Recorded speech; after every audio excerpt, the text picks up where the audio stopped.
Thank you for joining us at our press conference on the 14th of May 2021. As usual, we've got a panel with us to talk through current data and also to answer some of the tabled questions we might have time for from the floor. Please note, obviously, that we are live streaming as well.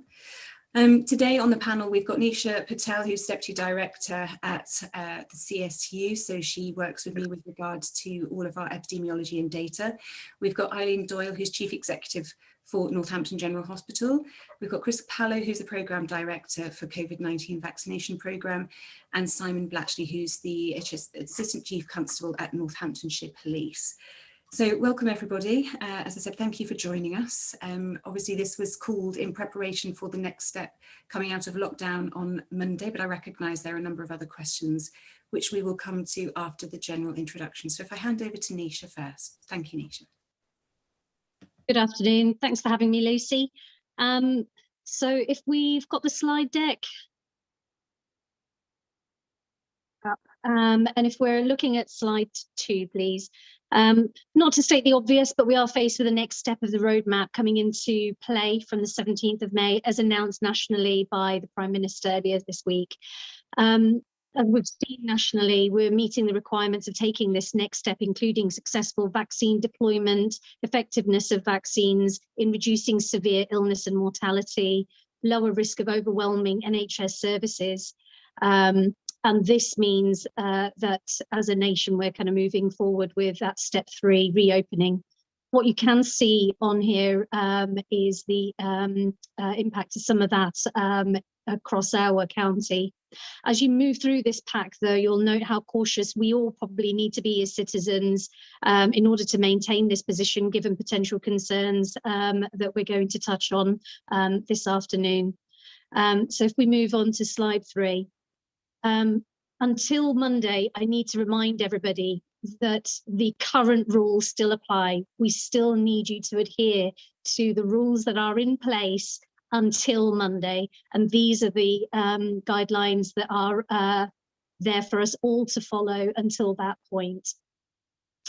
After that point, of course, slide 4 tells you about some of the key changes that are being brought about.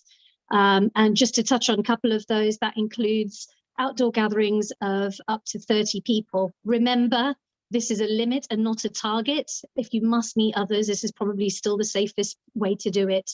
Overnight stays of 6 people or 2 households are also coming into play as part of this roadmap. And there are also changes to an enormous amount of other things, including weddings and travel plans as well. And that is all summarised on this page for you to absorb. Next slide, please. Before we move into the data elements of this pack, our teams have been busy trying to understand a little bit more about how testing is being received by people in our county. We've had a really good response from a range of respondents, as you can see, in terms of age and some of the demographics that we can see in the bubble on the left-hand side. The themes are encouraging levels of testing, but knowledge about community testing probably still needs some work.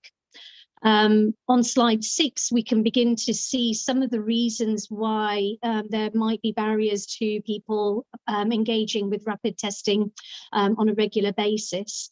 And we're going to be using these insights as we move forward to try and encourage people to be coming forward for regular testing in order to continue this position that we've been working so hard to achieve and maintain in order to kind of keep our freedoms as citizens. We can move on to slide 7, please. So understanding how the virus spreads. I think you can read through the content yourself, but I think it's become really obvious. We share this county together, and as much as we like to think of ourselves as individuals, COVID-19 really has taught us how interconnected we all really are. As we've talked here previously about chains of infection, one of the key things we can all do to stop the spread this summer is to remember that we now have ample access to things like testing. So even if you are symptom-free, things like lateral flow testing is available abundantly. You will find information in this pack about how you can access this whether that's online bookings, pharmacies, workplaces, schools, testing sites among them.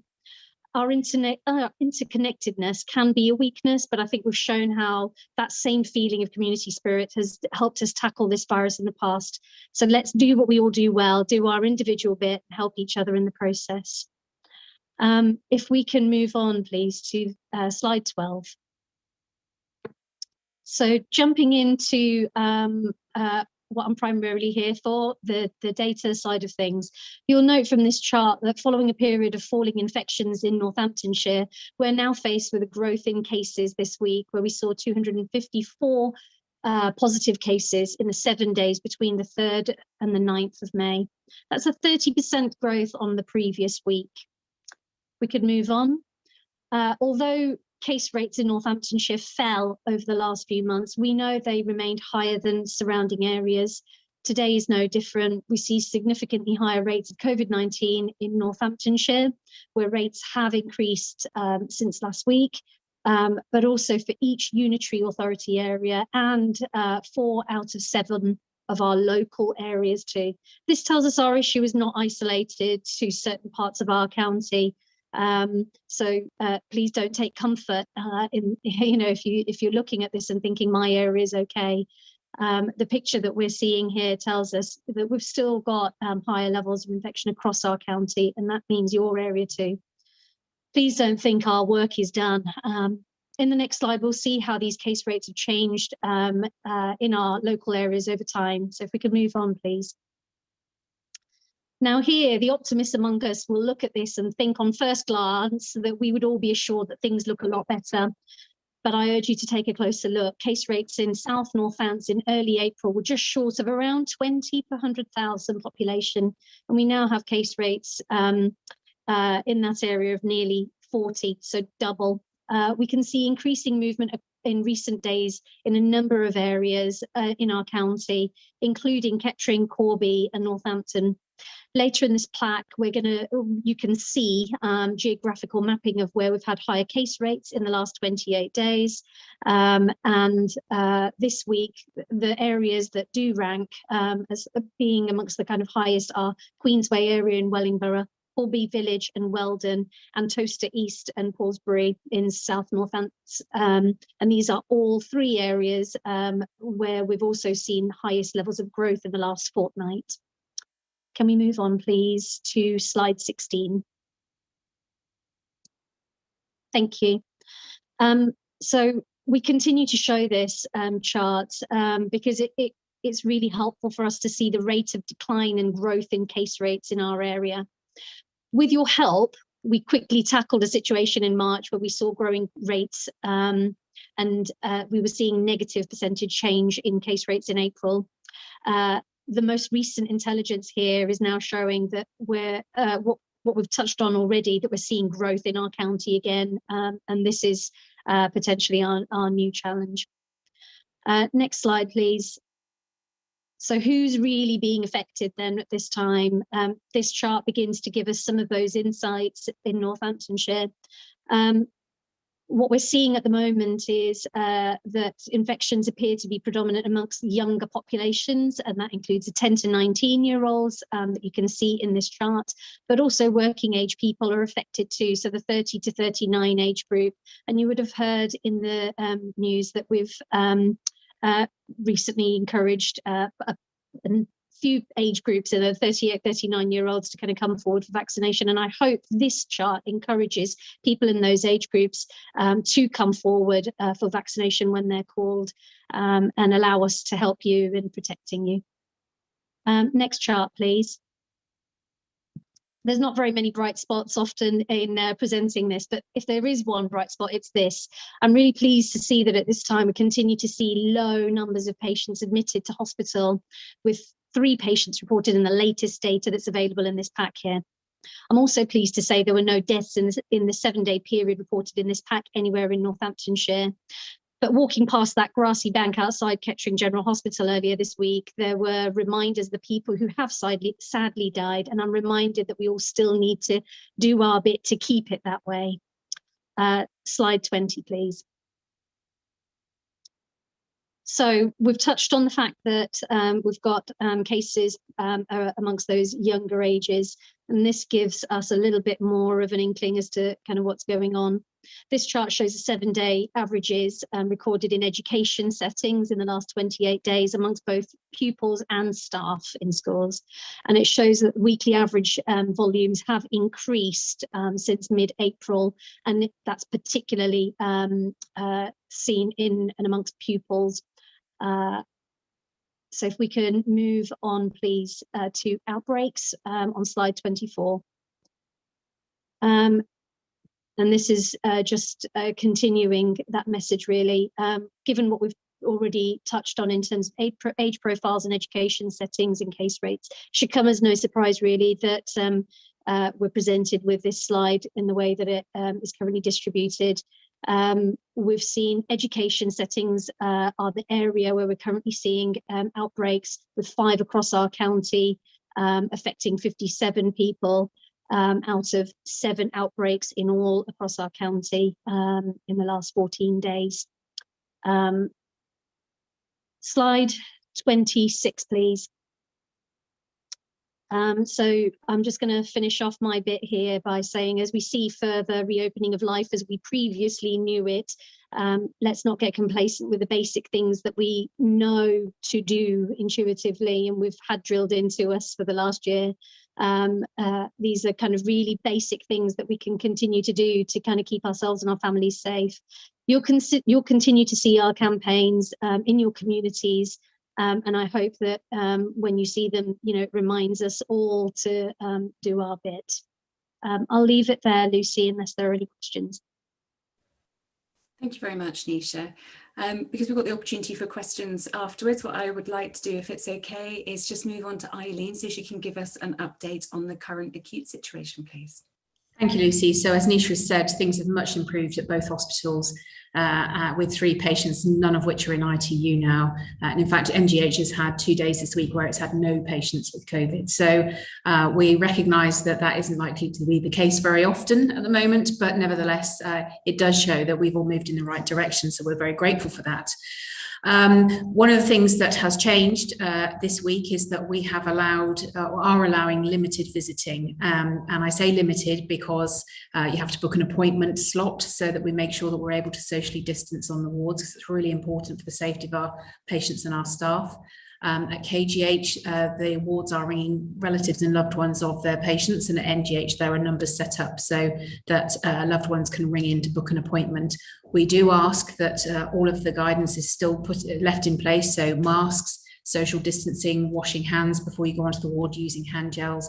And I know one of the questions that's come up is, can you hug your loved one? And I know, as difficult as that might be, because the first thing you want to do when you go and visit your mum or your nan or whoever it might be is go up and give them a hug and a kiss and show them a bit of love. But actually, it's really very important that we maintain that social distancing, because patients that are with us are poorly, so therefore they are more susceptible, more vulnerable to what COVID may or may not do to them. So that stays in place, and I know that's going to be really difficult, but even us being allowed to let visitors on site is a step forward, so we should take the positives out of that.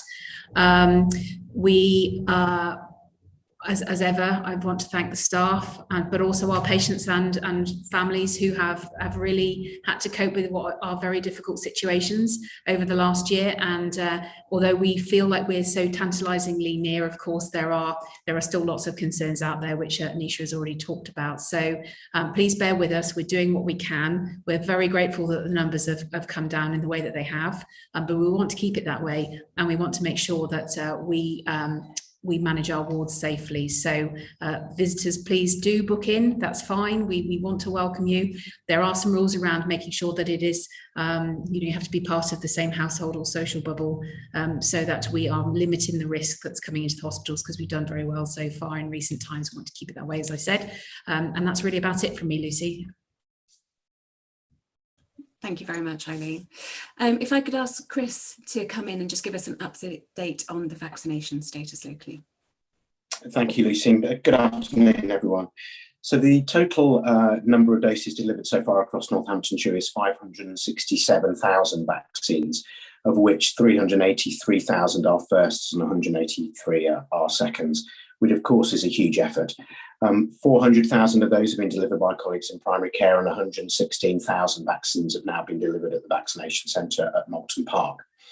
You'll see from looking at the figures which are released nationally, for the first time we are reporting on those number of patients and percentages which have had full coverage, in other words, both doses of their vaccines. And really pleased to say that for those over age 70 in the cohorts above 70 years old, we're well over 90% of all of those patients having received both doses. From a first dose perspective, we are now offering appointments to those who are 38 and above. And certainly in the 40 to 45 category, it's 62% of patients have received their vaccine, and 45 to 50 at 77%. So that's the cohort that we started most recently. And those percentages, of course, are increasing as vaccines come into the county for those first doses. There's a couple of key messages that I would like to give. The first is to remember that this is a two-shot programme. It's really, really important that patients attend for their second doses and make sure that they become fully covered. And I'm so pleased at those percentages of the patients that have. And it's also really important to remember that this vaccine boosts your immunity. It helps protect you and your family and your friends from COVID-19, but it doesn't guarantee that you won't catch it. It helps to make sure you don't, but there are no guarantees. But what it does do is to reduce the severity of the illness if you are unfortunate enough to catch it. And it does reduce the rate of transmission if you're unfortunate enough to catch it. So it's critically important, not just for you, but for those people that you come into contact with, especially as lockdown is slowly released, that you come forward when you're called and you receive the vaccine, and you receive both doses of the vaccine. And if we just reflect back on two of the slides that Nisha showed us, the first was about the ages. We know, because clearly we can identify the age groups where the incidence of COVID-19 is predominantly occurring. And we can also see the impact on our hospital beds, and we heard from Eileen a moment ago. So we can show very clearly that the severity of the disease is reducing as our programme is expanding and people adhere to social distancing, but we must still continue to follow the rules even as they are relaxed. And the final thing I'd like to finish with is a thank you, because I mentioned 567,000 doses have been given. Just reflect on that number for a second. Reflect on the titanic effort that has gone into delivering that. Our colleagues in primary care, the hospital hubs, community pharmacies, and at Malton Park. This is a massive team effort, and we've still got a long way to go. But I'd like to say thank you to every single member of NHS staff, every single volunteer that's come forward and helped us, because we couldn't have made this journey without you. And I know you'll stay with us on the remainder of it. Thank you, Lucy.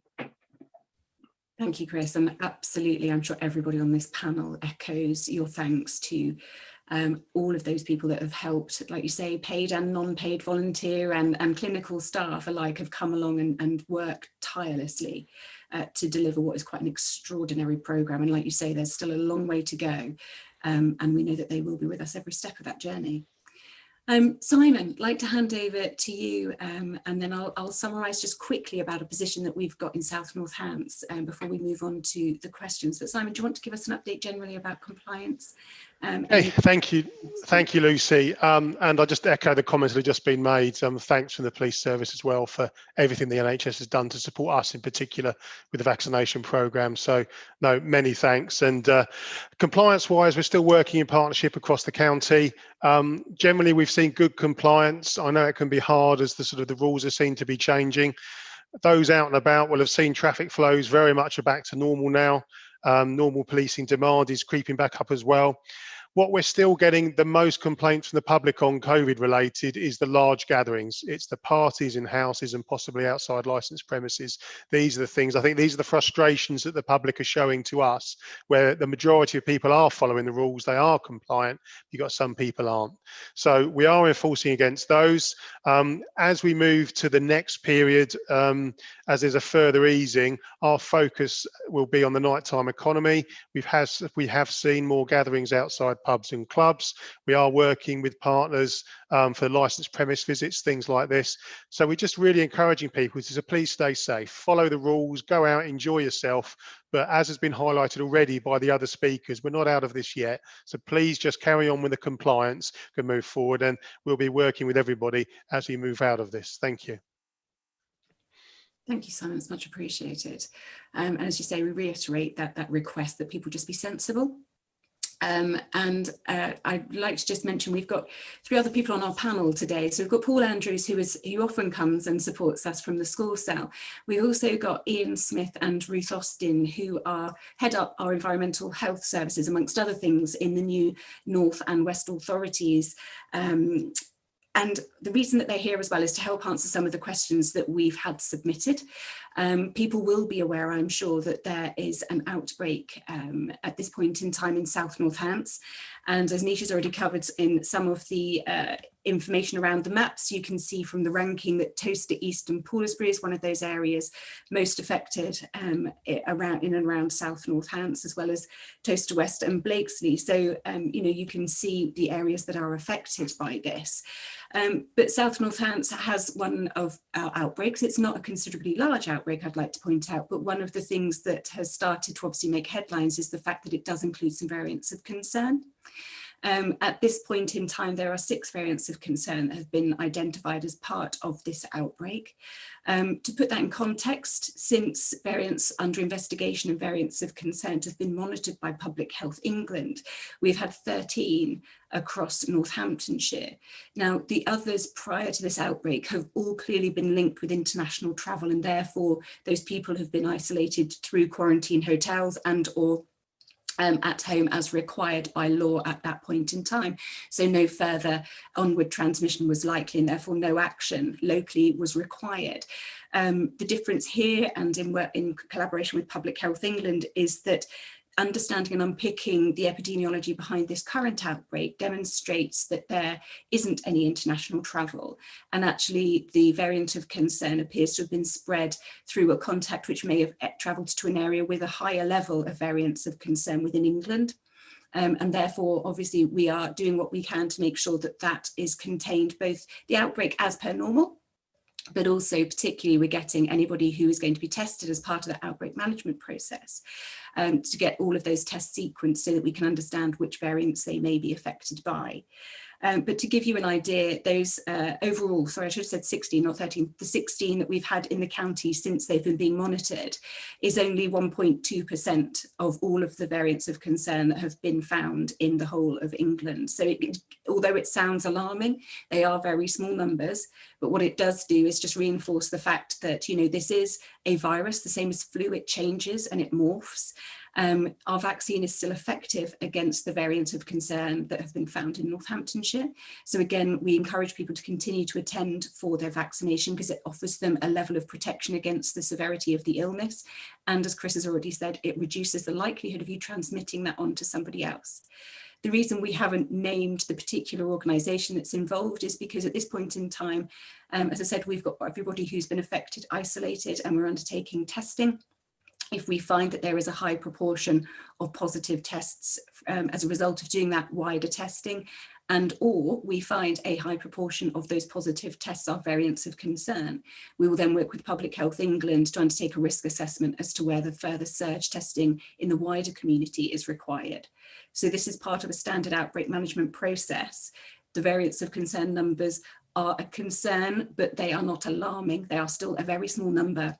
And that's come to light when most people are already in isolation. So at this point, we are hopeful that that has been contained to a large extent, but we will be aware of the severity and the size of the potential impact when we've had more of those tests sequenced next week.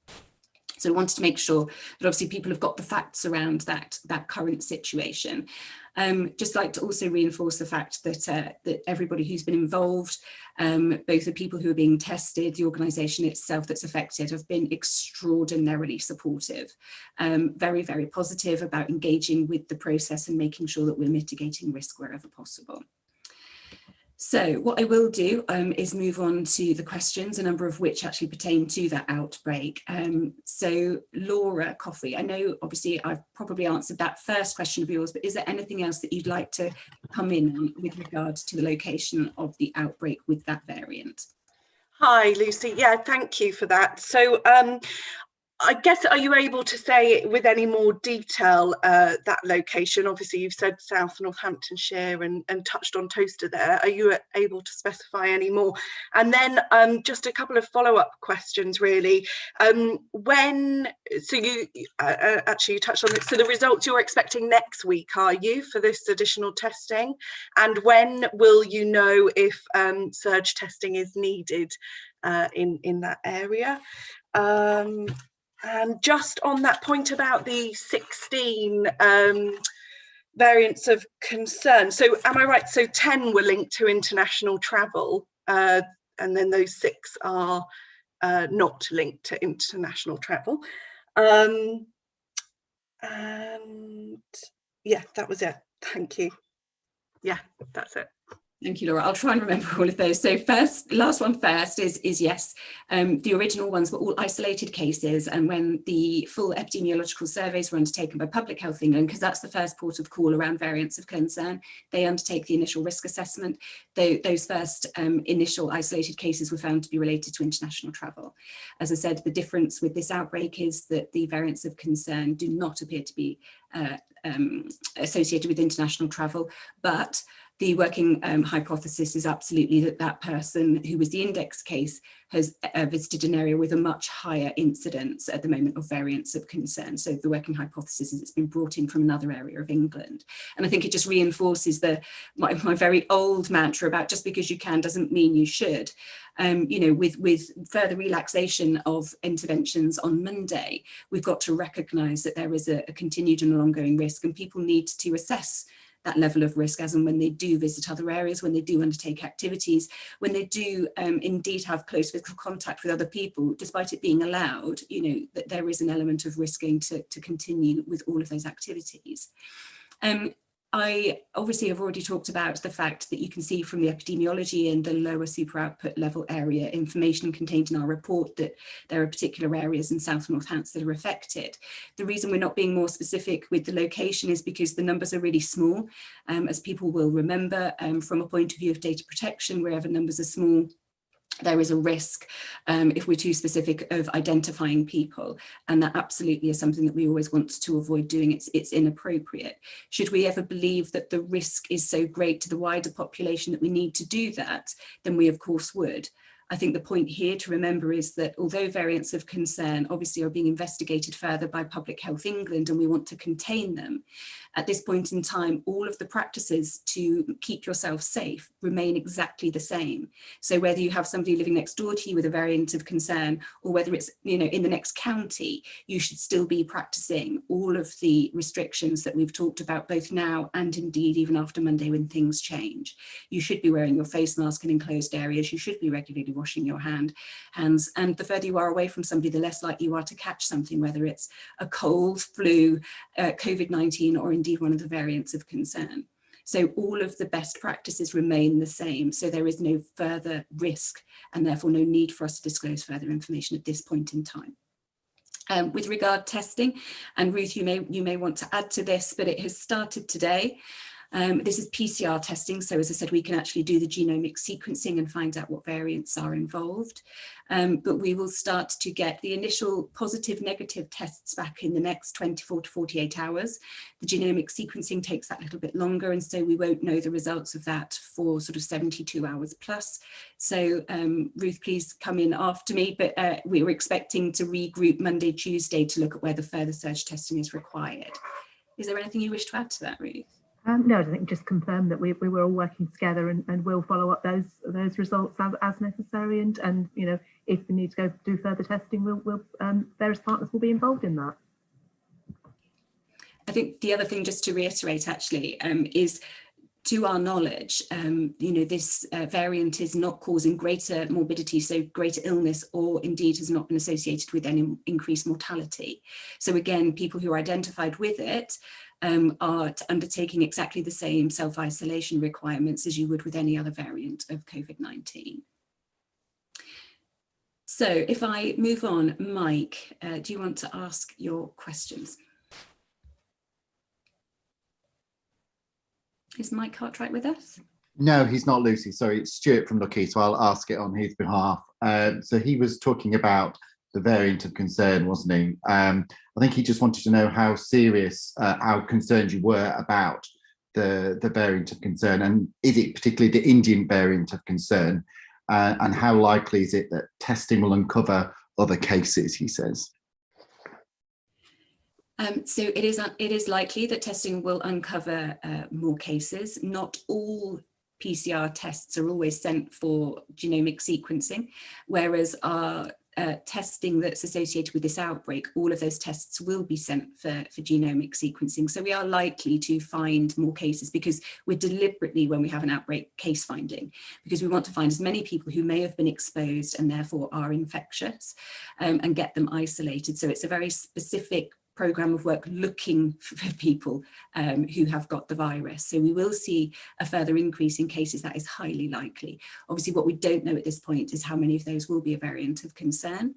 As I said, on an individual level, most people, from what we know, and do remember this is a very new variant in this country, but the reports from Public Health England, and people will have seen some of the national news today, is not that this is increasing morbidity or mortality, but what we don't want is it to mutate further and then potentially, be vaccine escapable, so for our vaccines not to be effective against it. At this point in time, every research evidence suggests that the vaccine is effective against it, and we want it to stay that way. So we want to contain it and make sure it doesn't mutate further.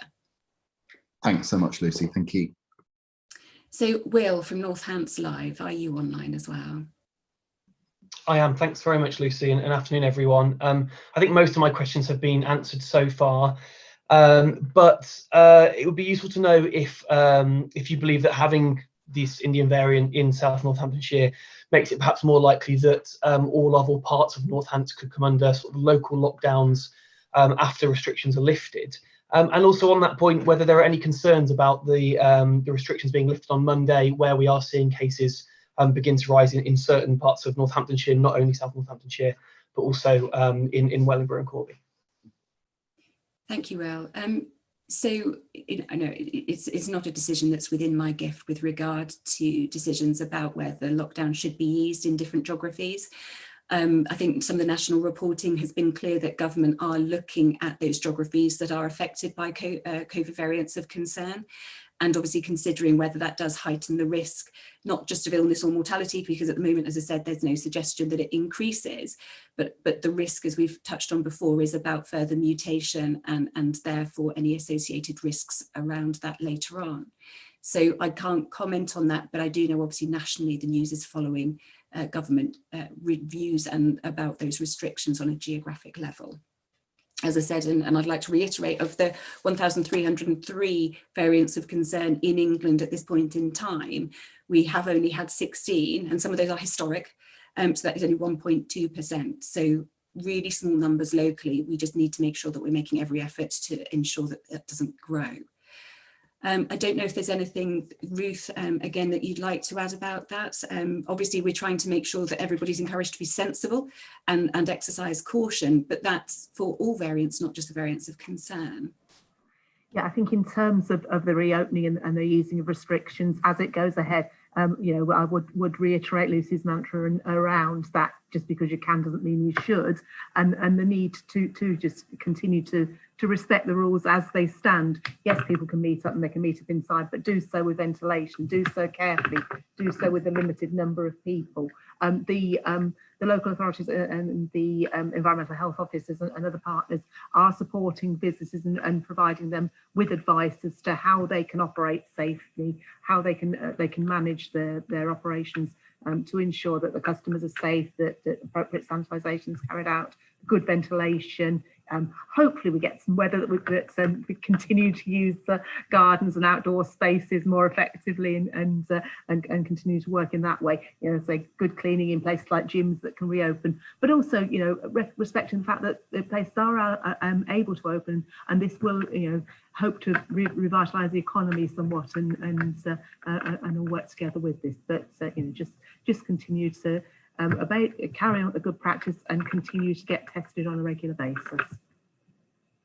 Thank you. Ian, is there anything you wanted to add to that from a Northampton perspective?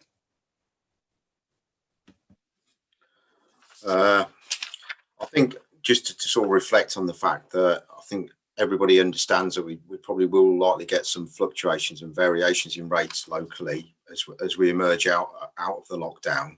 I mean, environmental health colleagues, as Ruth has said, are going to continue to visit businesses across the north as well as the west, offering advice to ensure business compliance over the next few weeks. We'll continue to follow up on intelligence around particular issues as we become aware of that. As already been said on the call, I think business compliance is good.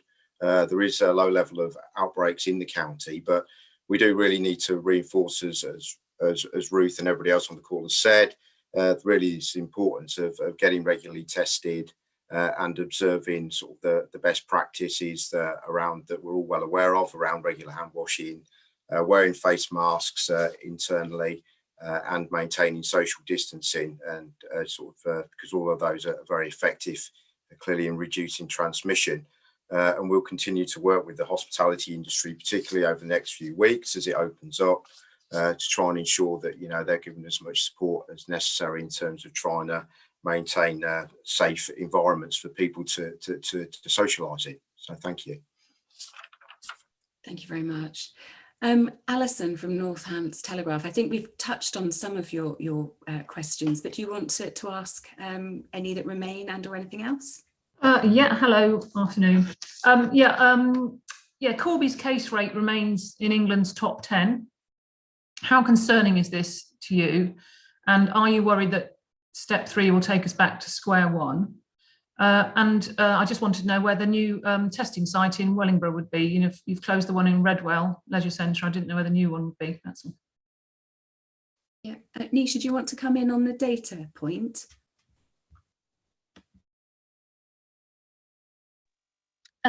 Sorry, could you just repeat the question? I apologise.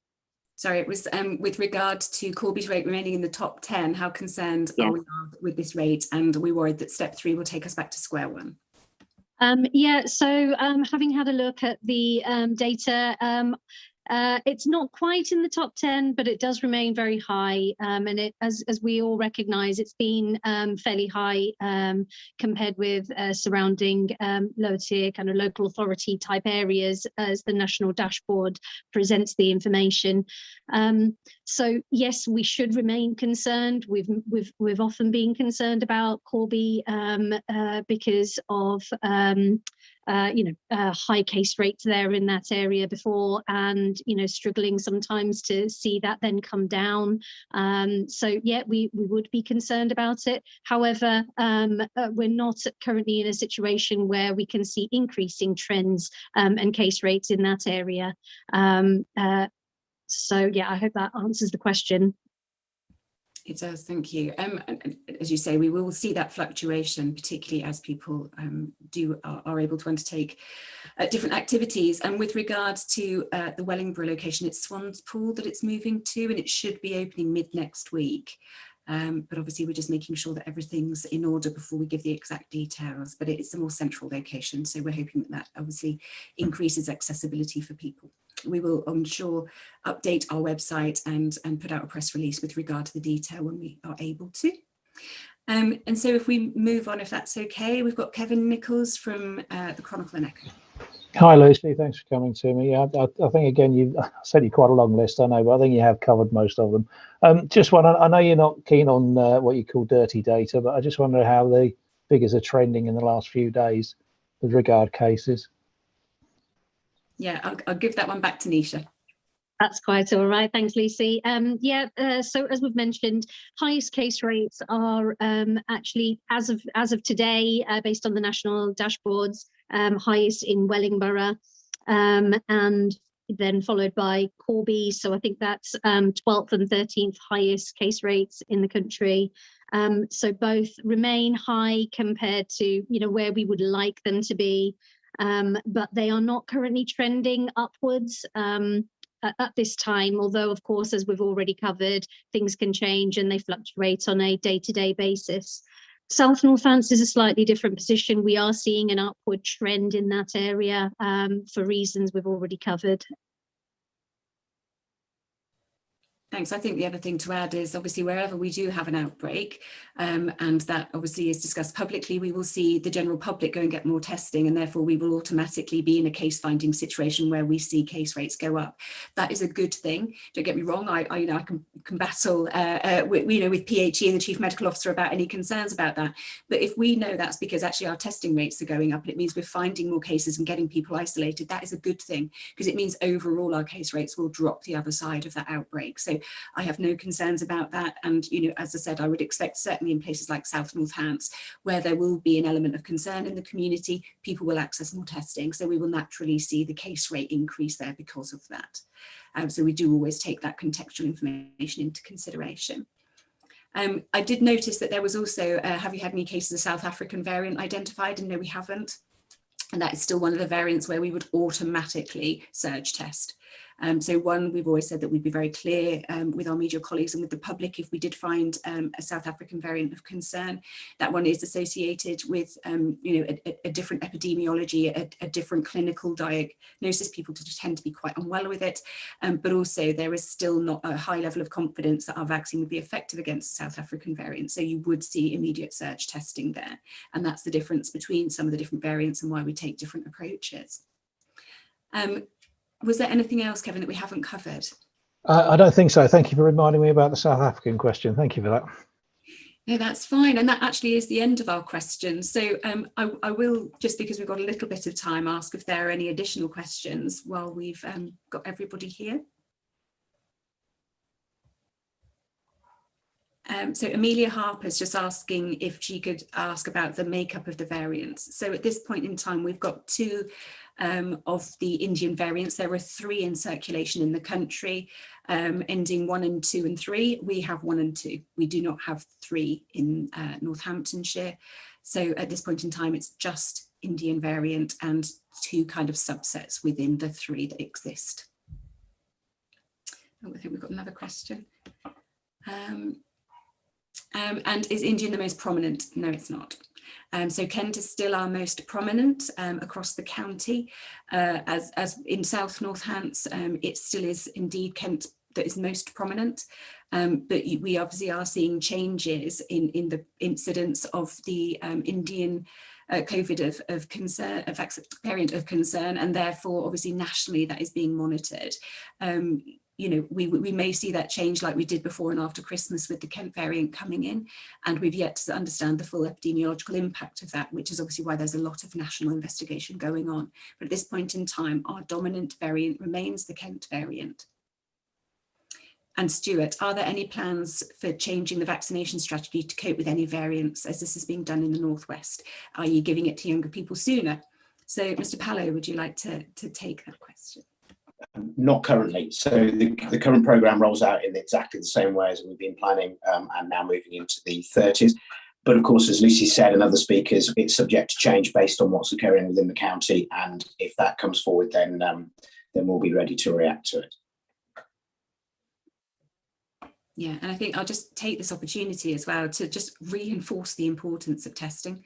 Particularly after Monday, we're going to see a lot more indoor testing. We know that indoor, you are likely to see greater levels of transmission. And, even with vaccination programs and even people who are vaccinated should be regularly testing. So twice a week. And you will start to see a lot of our comms messages go out about putting your mind at rest, taking a regular test. And as I said, that twice a week testing does mean that, if and when you do want to go and socialise, you can go with a level of confidence that you're not infectious. But please do recognise that these rapid tests don't tell you you're COVID free. They just obviously let you know if you are likely to have a level of infection that might cause problems to other people. So please, please, please do ensure that obviously you understand where you can get those tests from. You engage in that process on a regular basis. It gives you peace of mind, but it obviously enables you to protect the people that you love and your wider community, particularly those who may not be able to be vaccinated for some reason. So, you know, we are all still in this together and we need to all continue to play our part. But as there are no more hands up, I will say thank you again to our panel members. Your attendance and your expertise and your insights are always very welcome. Sorry, Paul, I should have said, is there anything you wanted to add from a point of view of education status? I was just going to, I think, make a point about the importance of self-isolation. So when we first saw this outbreak, and before we were aware it was a VOC, we treated this very much like any other outbreak. And what really controlled the outbreak was the swift action of the setting involved. And then after that, once people have been asked to self-isolate, the diligence of those that were asked to self-isolate. And I think that's a really important point, that when we're discussing any variant, the thing that contains an outbreak is the diligence with which people then self-isolate. And although there's a lot of concern around the VOC, in terms of the actual outbreak, we aren't concerned because of the really swift action the setting took and the diligence with which people have entered self-isolation. And I think I just wanted to mention that, because that is, if we continue to see VOCs, that's what's going to help us. So I think it's just carry on doing that thing. That's all I really wanted to say, Lucy. Thank you. No, that's a very good point. Thank you. And yes, on that note, we shall say thank you very much to everybody. I wish you a healthy and a happy weekend despite the rain. And yes, just ask you, as I said before, our mantra, new mantra is going to be put your mind at rest and get that regular test.